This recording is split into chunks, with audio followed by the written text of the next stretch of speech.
Halo The Miracle.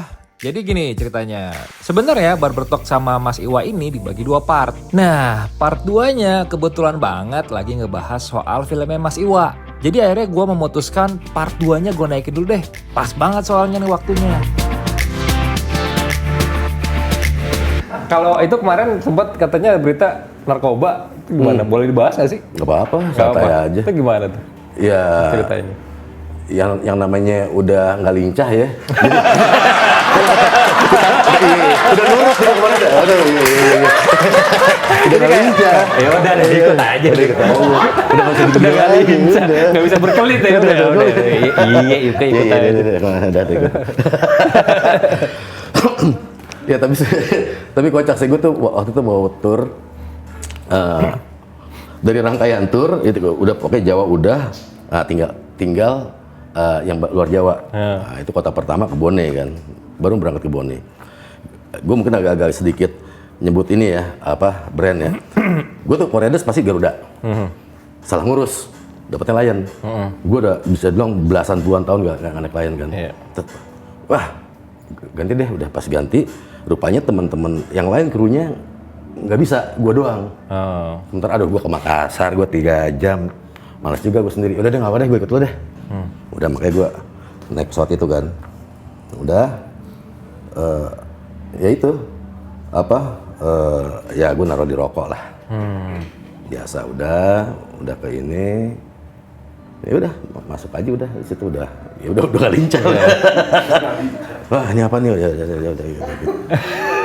udah nggak bisa yang ini gitu apa? Iya, gue tahu gue salah, udah ya apa yang main. Ngapain lagi gitu kan? Iya. Tapi ya artinya gue sih bodo amat sama yang emang faktanya emang bilang ada cepu segala macam, ya udah. Gue malas ketika gue lagi ngejalanin sesuatu gue marah-marah gitu. Gue cuman caranya pas gue ke kantor polisi, gue cuman mindset gue gimana cara gue maafin orang. Gue nggak mau stres soalnya. Gue nggak mau rugi 2 kali. Udah kayak gitu, gue masih marah-marah gitu. Gue sampai situ gimana gue cara maafin, udah. Kalau enggak, gue berantakan pasti. Ya udah, masuk, udah gitulah. Itu berarti pas baru nikah ya? Anak itu baru usia 1 tahun 2 bulan something lah. Kiara tuh. Kalau gue sih sebenarnya gini ya. Apa ya? Yang beratnya dari situ adalah ketika lo secara dipaksa berpisah dari keluarga. Itu. Kalau buat yang lain, jadi emang sampai pas gue mau keluar rehab pun gue masih ditanya gimana menurut kamu tentang mudaratnya ganja. Gue tetap bilang ganja nggak ada mudaratnya. Pengetahuan sama psikiater gue, pengetahuan ibu itu dikit kok, tinggal klik. Banyak semuanya yang emang tentang riset ganja. Sini pernah ada riset apa enggak? Gue kalau berarti kamu pakai lagi dong? Oh enggak. Kalau itu prinsip gue cuma satu. Gue ada di lapangan bola, gue pakai aturan main bola. Gue lapangan basket, pakai aturan main basket. Gitu loh. Gue di Indonesia gue pakai aturan sini. Gue cuma, tapi kalau buat ngomong manfaat ganja, sampai kelar gue temenin. Itu yang gue believe sampai sekarang. Karena ketika bokap gue juga sempat kena saraf gitu ya. Kepala dokternya, profesor juga sempat bilang, ini angkatan generasi kamu masih apa itu? Kalau buat orang tua kamu di umur yang emang udah 60 ke atas, sebaiknya pengobatan based on cannabinoid. Karena nggak akan komplikasi ke yang lain. Kalau sekarang kita pakai buat painkiller segala macam, ada morfinnya segala macam, akan komplikasi ke yang lain. Profesor, gue nggak tahu gitu. Itu akhirnya makin memberanikan gue untuk gini loh. Buat ngomong ganja nggak usah takut, omong aja tentang manfaat. Tapi buat make gue ogah. Peraturan masih kayak gini, gitu loh. Untuk tetap ngomong sama supir taksi, kayak sama siapa segala macam tentang manfaat ini, gue nggak akan berhenti. Gue pengen sampai anak gue tuh nikmatin manfaat dari kesehatan dari sini. Karena itu buat gue, kita belum riset. Gini loh, kita melarang ini by stigma, bukan by riset. Kalau kecuali udah riset tapi tiba-tiba jelek, oke gitu. Udah fair dulu lah. Nah makanya sampai sekarang juga gitu ya, kalau ada ngobrol-ngobrol kayak gini, gue nganggap ini ya udah, ya keuntungannya gue nggak make, ya gue nggak bisa dijadiin sasaran tembak lagi. Iya. Iya dong. Iya. Kalau kan bisa dibilang gajah itu tertinggi kan di sini hukumannya kan paling Nah tinggi itu malah. yang di luar akalnya dia masuk kategori 1. Iya. Gitu loh. Yang kategori 2-nya lebih bahaya dari Malah dia. lebih bahaya. Iya.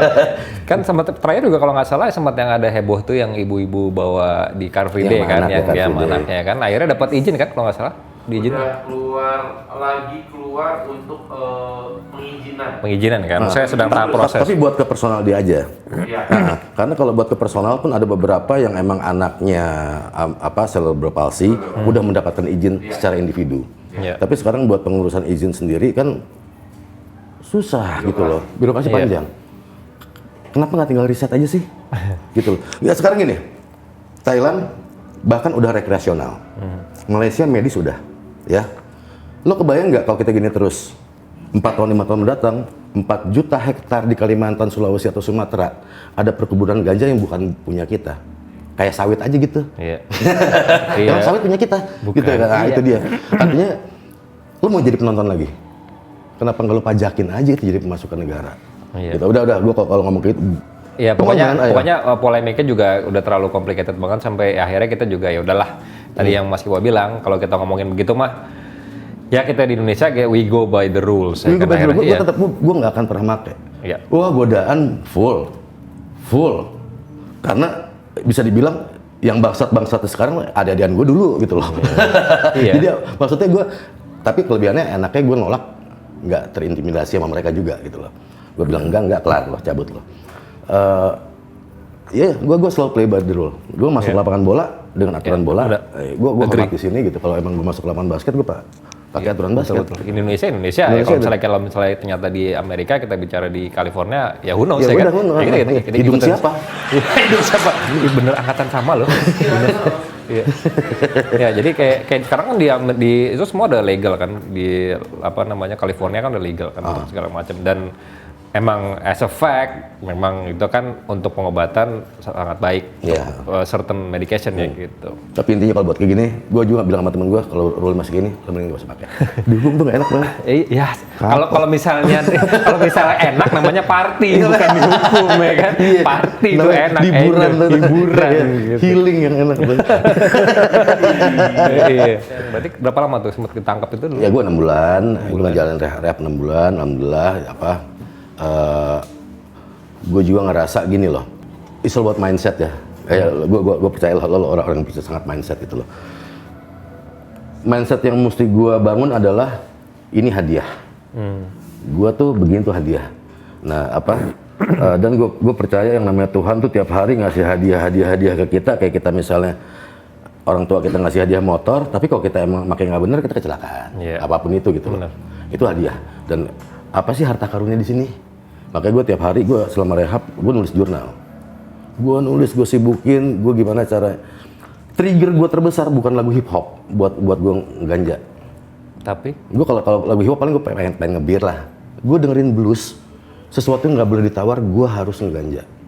malah blues. Gue kalau denger blues, wah, reggae mungkin iya, tapi nggak sepengen gue dengerin blues. Padahal blues itu malah sebenarnya kalau gue nggak tahu ya kategorisnya kan lebih enak sambil minum wine Iya, itu kan. wine atau ngebir. Gue kalau blues gue pengen banget ngebaks.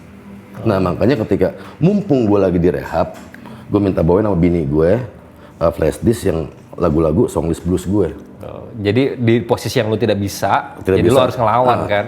Gue yang tadi nggak bisa nulis, kalau gue nggak ngebaks, gue di situ harus nulis. Gue udah bisa nih, gue minta songlist blues gue. Udah nggak bisa nulis, dihajar blues, gue mesti bisa nulis. Jadi gue ngerasa, ya sebenarnya filosofinya kayak gue cerai, ngapain gue balikin foto-foto? Gue mesti ngadepin gitu loh. Lo sama aja ngebohongin diri lo kalau buat kayak gitu gitu. Ngapain kan? Fake gitu. Akhirnya ketika lo ditemuin reality lo akhirnya kain-kain juga gitu loh. Makanya gue coba untuk latihan di reality seperti itu. Makanya gue hajar sama blues, gue mesti bisa nulis. Makanya gue bikin jurnal tuh banyak banget. Gue bikin cerita, bikin lagu, whatever segala macam. Gue juga akhirnya karena emang di sana gue kayak RCO ya, RCO tuh resident koordinator ya paling tinggi lah di sana, yang emang langsung tanggung jawab ke direktur. Jadi gue dipercaya karena gue tuh dulu sangat suka foto. Mungkin dari sedikit orang gue yang boleh bawa kamera ke dalam. Tapi emang perjanjiannya gue nggak boleh foto muka. Ya gue activity semua segala macem gue bikin. Ya mungkin ya, kalau emang gue punya rasa nggak tahu malu lagi, gue akan keluar itu jadi buku fotografi gue. Kenapa nggak tahu malu lagi? Bagus kok itu pasti. Ya mesti gue nggak tahu malu lah, banyak orang yang jago motret. Loh, tapi kan yang dijual adalah dalam arti gini, bukan dijual maksudnya, yang akhirnya membuat jadi beda bahwa di situ ada story-nya lu di situ kan? Iya, kan tapi gue masih belum pede sih. Walaupun ya antar lah Pak, itu akan gue iniin. Mungkin akan jadi masuk dalam buku biografi dan nanti. Enggak, gue pengen itu akan sendiri karena sendiri, itu buat gue karena formatnya ya gue udah mikirin segala macam formatnya. Tapi emang dari awal dari tahun 2018 ini keluar gue masih antar.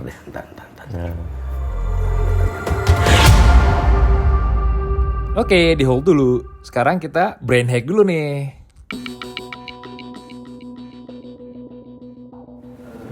Sekarang saatnya brain hack. Oke, The Miracle, saya akan mengajak Anda semua yang di rumah maupun yang juga lagi di jalan untuk bermain bersama saya.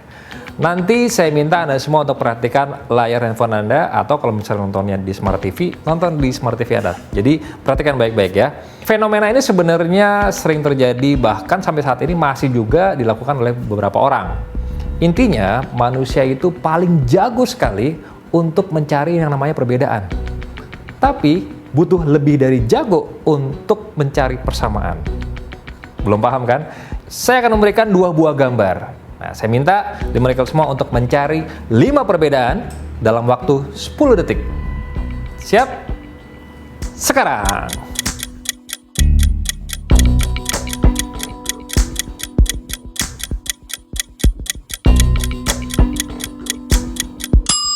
Gampang ya? Tapi sekarang saya tantang kalian untuk mencari 5 persamaan dari kedua gambar ini.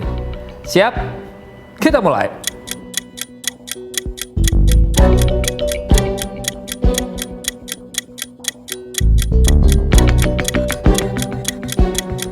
Gimana? Susah kan? Justru mencari persamaanlah yang harus kita latih terus-menerus.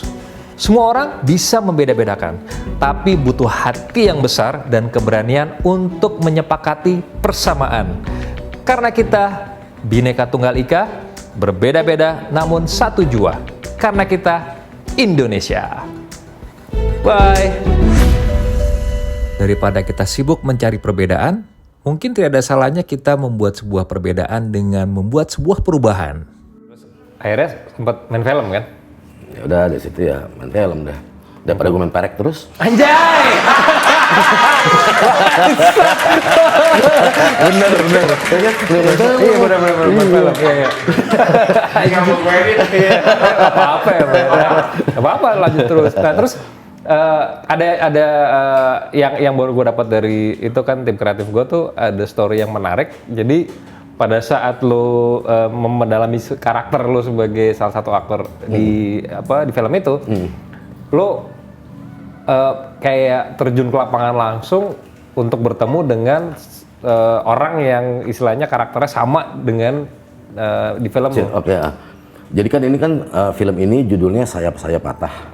Sayap-Sayap Patah ini sebenarnya kayak inspired by true events ya, bukan based on true story. Event, kejadian, based event on true story kan semuanya tuh mesti mirip banget. Kalau ini ya inspired by true event. Itu kejadian tahun 2018 di Makobrimob. Ketika para napiter itu somehow Toto bisa menguasai Makobrimob dan membunuh beberapa densus di sana gitu kan. Nah, tapi ini sebenarnya latar belakangnya. Sebenarnya ini cerita cinta gitu loh. Seseorang Nicholas Saputra gitu ya yang jadi Aji yang dengan Ariel Tatum, Nani istrinya yang memang kebetulan Aji ini adalah anggota Densus gitu loh. Ya kayak kita nonton Titanic lah, itu kan kisah cinta cuman dengan latar belakang kejadian Titanic. Sebenarnya lebih seperti itu. Emang mengedepankan itunya, tapi kejadian yang melibatkan emosi suami istri ini begitu kuat karena kejadian itu. Nah, gue di situ emang gue dikutuk jadi teroris. Ini ceritanya awalnya Denny Siregar ini kan emang suka ke rumah lah ya. Gue bikin apa ya, gue pengen bikin film apa segala macam, value-nya apalah, bla segala macam udah. Saya datang lagi, udah cerita, kalau film ini Makobrimob, lo kayak jadi teroris deh, Wak. Kenapa gue dan? Mukanya nyebelin katanya. Gue tadi pengen, wah lo karakter apa segala macam, jawabannya kan gitu. Nyebelin. Jawabannya gocekan banget, mukanya nyebelin anjing. Yaudah. Ya karena emang kita berangkat bercerita dari beberapa minggu sebelumnya juga tentang ini ya, yuk kita jalanin ya. Nah itu gue sempat ketika emang ini mau eksekusi ya gue selama 3 bulan 4 bulan gue manjangin jenggot. Nah walaupun sebenarnya kan jenggot gue kayak ini warga Gunung Dieng. Jarang gitu lah. Jadi gue coba panjangin di situ 3 bulan, terus akhirnya sempet gue ada satu ya tokoh teroris lah yang quote ya. Gue tuh agak-agak wah nih orang ekspresinya boleh nih. Ada dulu namanya Maman Abdurrahman. Itu tuh orang kalau gue nonton persidangannya di YouTube semua segala macem, dia tuh kalau ngeliat lo tanpa ngomong gue pengen ngebunuh lo ngerasa dibunuh sama dia. Bener-bener sangat tajam powerful, banget ya? sangat dominan. Sama ketika matanya Marlon Brando di Godfather yang emang kayak ngenyek gitu, tapi lo kelar sama gue. Tanpa harus ngomong, lo kelar sama gue. Itu, wah nih. Udah akhirnya gue minta, mungkin nggak gue untuk riset untuk ketemu sama Napiter. Alhamdulillah dikabulin. Udah ketemu. Awalnya ketemu kocak tuh, udah ketemu, tapi yang jaga sekelilingnya kan, jaim dong. Halo, udah, pindah ruangan, udah kan. Akhirnya ditinggal tuh sama mereka kan. Gue mikir, tapi tetap, Kang Iwa ini dengerin musik ya, ini ngepet nih susah nih nyarinya. Akhirnya gue sempat nanya trigger ke dia kan, apa sih triggernya? Udah apa? Enggak, karena kan kita kan bener-bener kita orang-orang pilihan, orang ya kayak konsepnya purgatori lah. Sebenarnya seperti itu gitu loh. Ya, yang berhak hidup emang yang sama kita doang gitu loh. Gue cuma bilang, ya emang udah perintahnya Tuhan. Ya perintahnya, ya gue nggak boleh nyebutin spesifik Tuhan ya. Perintahnya Tuhan. Gue cuma bilang, emang lo yakin Tuhan ada? Tuhan itu, aduh, dengan mukanya buat langsung meledak gitu merah, gue langsung stop. Gue butuh itu. Maksudnya, udah ngakak langsung. Tapi ya, maksud gue gini, tanpa gue mensimplikasi atau begitu mudah memberikan apologi terhadap apa yang mereka perbuat, gue cuman, lo sama gue kecilnya sama-sama disayang sama nyokap kita lagi. Kita sama lagi. Kita sama-sama pernah emang disayang. Lo pernah punya orang yang lo sayang dan lo pernah punya juga orang yang sayang ke lo. Ya somehow ada jalan cerita yang membuat lo akhirnya kesini, membenci semua orang yang beda sama lo. Itu aja sebenarnya, gitu loh. Jadi gue coba untuk nyamain persepsi, artinya gue juga nggak lebih oke dari dia kok. Mungkin ada atas kerja dia yang lebih bagus dari gue, gitu loh. Mungkin ada hal-hal lain yang emang lebih oke gitu, lebih mulia bahkan dari gue. Cuman dia melakukan kesalahan dia dengan doktrinasi yang kurang ajar itu kan. Ya udah akhirnya justru dari situ jadi dekat, jadi malahan suka WhatsApp-WhatsAppan sampai sekarang.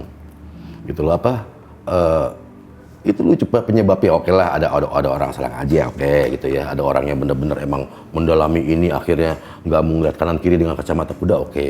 Tapi lo tahu yang banyak juga akhirnya gabung ke sana karena masalah asmara. Cinta pun banyak yang kesana. You know lah ya. The lowest level of our life kadang-kadang yang benar-benar bikin kita gampang kesana kemari gitu, apapun itu gitu loh. Karena terkadang hal yang bikin kita down itu adalah momen paling rapuhnya seorang manusia kan. Ketika dia mendapatkan jawaban atau titik terang dari sesuatu yang dia pengen dengar, nah disitulah biasanya bisa berubah tuh. Nah ya seru juga sih ngomong sama dia, makanya ya aku waktu itu ngerasa jatuh bang, wah kayak gitu kan sih. Lo mau nggak jatuh? Gue bilang, rendahin diri lo biar nggak jatuh. Kalau ngerasa tinggi terus lo gampang jatuh. Lo rendah, lo nggak akan bisa jatuh. Ya hal kayak gitu lah, akhirnya jadi sering ngobrol sama mereka. Lu sempat tadi juga cerita pas lagi sebelum kita syuting itu kan lu sempat cerita ada teroris yang istilahnya di tempat itu ada yang merah ada hijau gitu kan. Oh levelnya itu ya. Nggak tahu, gue pengen nanya maksudnya itu merah hijau itu apa tuh? Itu sebenarnya levelnya merah mungkin dia masih belum menerima NKRI. Dalam arti mungkin merah tuh masih alert lah ya, kayak masih kayak punya emosi yang sama pada saat dia ditangkap kali ya. Iya, masih dalam consciousness-nya dia tuh. Pokoknya masih itulah, masih ngeliat orang-orang sekitarnya emang musuhnya gitu loh. Yang lain sama dia. Yang udah hijau itu mungkin orang yang udah nerima NKRI, udah mulai bisa berinteraksi, artinya udah bisa mulai punya empati ke orang yang walaupun berbeda sama dia. Gitu loh. Yang berbeda dengan pola pemikirannya. Jadi yang ngobrol sama Mas Iwa itu masih apa? Masih merah. Masih merah awalnya pas lagi pertama kali ketemu yang Mas Iwa ngomong memang ada Tuhan. Softtek-nya juga ambil. Bego bukan. Berarti dia perempuan dong. Pakai softtek beda. Iya. Emang dibilangnya begitu waktu itu sama. Jadi istilahnya masih alert. Tapi kok berani juga Mas Iwa nggak takut? Aduh tipis ya. Maksudnya gini, kadang-kadang ketakutan itu bisa rontok. Gini deh sama orang yang suka bungee jumping aja, lo nggak takut? Gue doyan gitu, karena ada passionnya gitu, bukan adrenalin ya, buat mereka lebih senangnya, curiousnya gitu loh. Kenapa sih lo suka single flight gitu ya, misalnya terbang keliling benua gitu misalnya. Ya buat mereka mungkin ada senangnya, ada curiousnya. Gue juga lebih kayaknya tuh rontok sama curious deh. Gue pengen banget belajar. Waktu itu gue pengen belajar apa segala macem, pengen tahu karakternya kayak apa. Karena gini, gue bukan aktor ya, bro. Gue bukan aktor. Jadi gue ngerasa gue harus punya effort yang lebih besar daripada aktor-aktor itu gitu loh. Ya, gimana caranya lo bisa mempersingkat waktu yang lo belum pernah dapatkan sebelumnya kan gitu. Gue bener-bener gue juga tiba-tiba kan malas banget udah ketemu Nick Sap, gue nggak bisa apa-apa misalnya gitu ya, atau sama Aryo lah musisi tapi sering banget main film kan, jam terbang udah tinggi. Gue juga ngerasa gue nggak mau ngecewain tim gitu loh sama sekali. Dan yang gue suka dari tim Sayap Patah ini kan emang rupanya somehow ketika emang udah di ruang ganti kita saling nge-backup. Lo tanya yang lain lo kesini itu pertanyaan sama semua. Udah kayak ngerasa yang apa ya? Mungkin buat aktor ini kerja tapi nggak sekedar kerja. Kalau buat gue karena emang jarang-jarang ya, gue main film, gue ngerasa emang wah ini something special, gue mesti treat special. Bahkan buat mereka yang udah rutin syuting pun mereka ngerasa kok gini ya, kok seru ya, kok anak-anaknya mau saling backup ya, gitu loh. Mas Rudi juga keren ininya, cara komunikasi ke kita gitu. Ya anak 90s kali ya, gampang kali. Iya, kalau anak 90s mah biasanya satu kiblat udah tahu arahnya, kita sama-sama karya pokoknya. Udah, jadi emang semua prosesnya ya kalau buat komunikasi proses ke anak 90s cenderung lebih gampang, lebih mudah gitu loh, karena kita ngerti tujuannya kemana gitu loh. Nah makanya seru sih. Tuh sekalian tuh kalau misalnya buat yang penasaran tuh aktornya gimana seorang Iwake yang nge-rap yang tadi juga dia udah langsung bertemu langsung dapat pelajaran istilahnya penjiwaan langsung dari seorang teroris, terus penasaran kayak apa hasilnya. Nah tuh Sayap Patah bulan Agustus ya katanya. 18 Agustus. Semoga sesuai on schedule ya, karena kita kan kadang-kadang schedule udah fix. Schedule udah fix. Ya. Yang schedule yang belum fixnya justru yang buat premier yang buat kita-kitanya nih. Yang buat kan kita soalnya banyak artisnya jadwalnya beda-beda. Terus diundang si yang tadi. Pengen gue ajak sih rencana. Gue juga pengen ada yang ngajak beberapa. Deg-degan juga ya kalau diajak. gue sih gini loh, nggak apa-apa gak sih gue ngomong lagi? Gue gini, gue ngerasa entah itu Napiter ya, yang udah pengen balik tapi ya, dia udah pengen bener. Entah itu mantan napi yang keluar Cipinang, entah itu mantan jangkis yang keluar. Gue rasa kita punya satu musuh yang sama, stigma. Perjuangan itu bukan pada waktu lagi di tahanan. Perjuangan ketika dimulai ketika lo bebas. Makanya gue selalu concern orang akhirnya jadi penjahat kambuhan karena emang akhirnya masyarakat nggak nerima. Lo nyari kerja susah semua segala macam, makanya akhirnya yang gue coba adalah komunikasi. Ya kalau emang ada teman yang ada punya kafe apa segala macam, coba untuk deliver mereka ke sana. probation aja 2 bulan nggak beres lo tendang gitu lo udah kasih kesempatan. Jadi mereka yang sebenarnya dibutuhkan itu adalah kesempatan kedua kan. Yes. Karena mungkin kalau misalnya beberapa memang yang ngerasa they worth to give the second chance, ya pasti akan lurus setelah itu kan.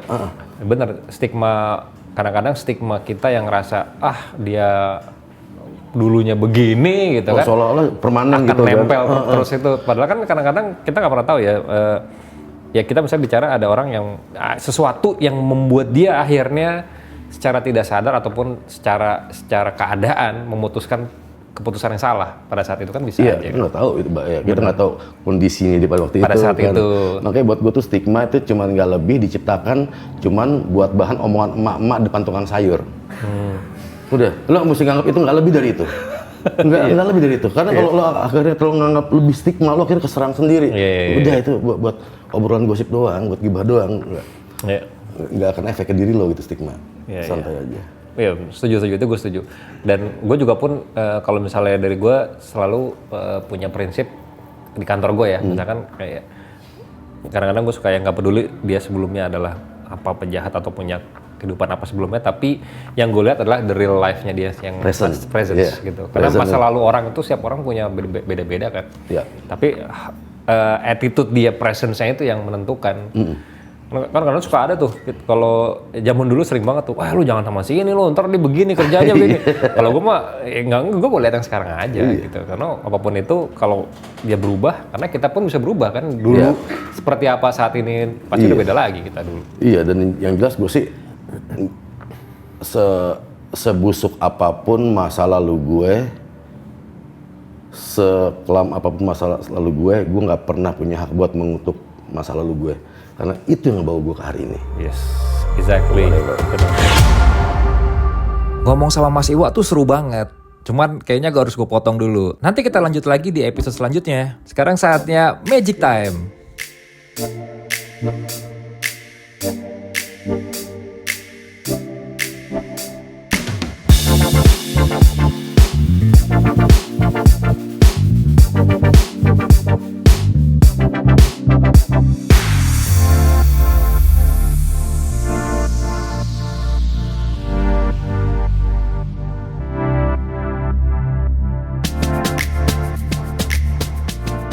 Sama sekali belum pernah.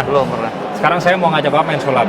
Nah, kalau misalnya permainan sulap yang Bapak lihat paling keren tuh apa biasanya? Ya kartu lah. Kartu gitu ya. Kartu. Ya. Tapi pernah lihat pakai gadget gitu? Pernah nggak? Belum pernah. Kita belum pernah ketemu sebelumnya ya Pak ya? Belum. Maksudnya jelasin dulu ke penonton. Kalau misalnya kita di sini nggak janjian kan? Kebetulan Bapak dari mana nih? Cirebon. Dari Cirebon, datang ke Jakarta, terus tiba-tiba datang ke acara event ini kan? Betul. Nah, berarti kita nggak janjian sama sekali. Enggak. Sekarang saya mau ngajak Bapak main sulap. Bapak punya handphone kan? Ada. Nah, jadi gini Pak, kan kira-kira nih Pak, saya nggak tahu nih, Bapak kan pasti punya apa namanya password ya, apa sih? Iya, Password kan pasti ada passwordnya. Iya. Kira-kira saya bisa tahu nggak passwordnya berapa? Enggak dong. Enggak? Yakin? Yakin. Sama sekali nggak tahu? Enggak. Nah, kira-kira passwordnya Bapak itu ada berapa digit? 4. Ada 4? Sekarang gini Pak, Bapak giniin Pak, dibuka aja, ngadepin sana, ngadepin gini ke kamera. Oh gitu. Nah, gini, pegang gini Pak. Saya mungkin tahu nggak Enggak. passwordnya? Enggak. Sekarang saya akan coba ya Pak. Saya akan coba untuk ngebuka handphone Bapak, Oke. passwordnya. Oke. Kalau salah nggak apa-apa ya. Ya. Saya biasanya berapa kali sih percobaan kalau salah? 3. 3 kali ya? 3 kali. 3. Coba ya Pak ya. Ya.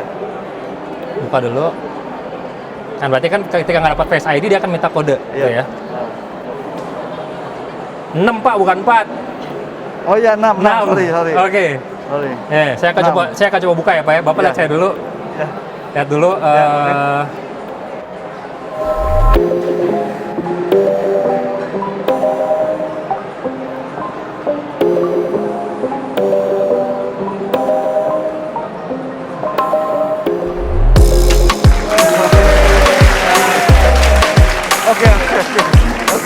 Thank you. Hebat. Kira-kira saya tahu dari mana? Nggak tahu dari mana Pak? Nggak tahu. Dari Itu mana? namanya sulap Pak. Oh, Kalau gitu. berhasil saatnya untuk bilang sempurna. It's impossible.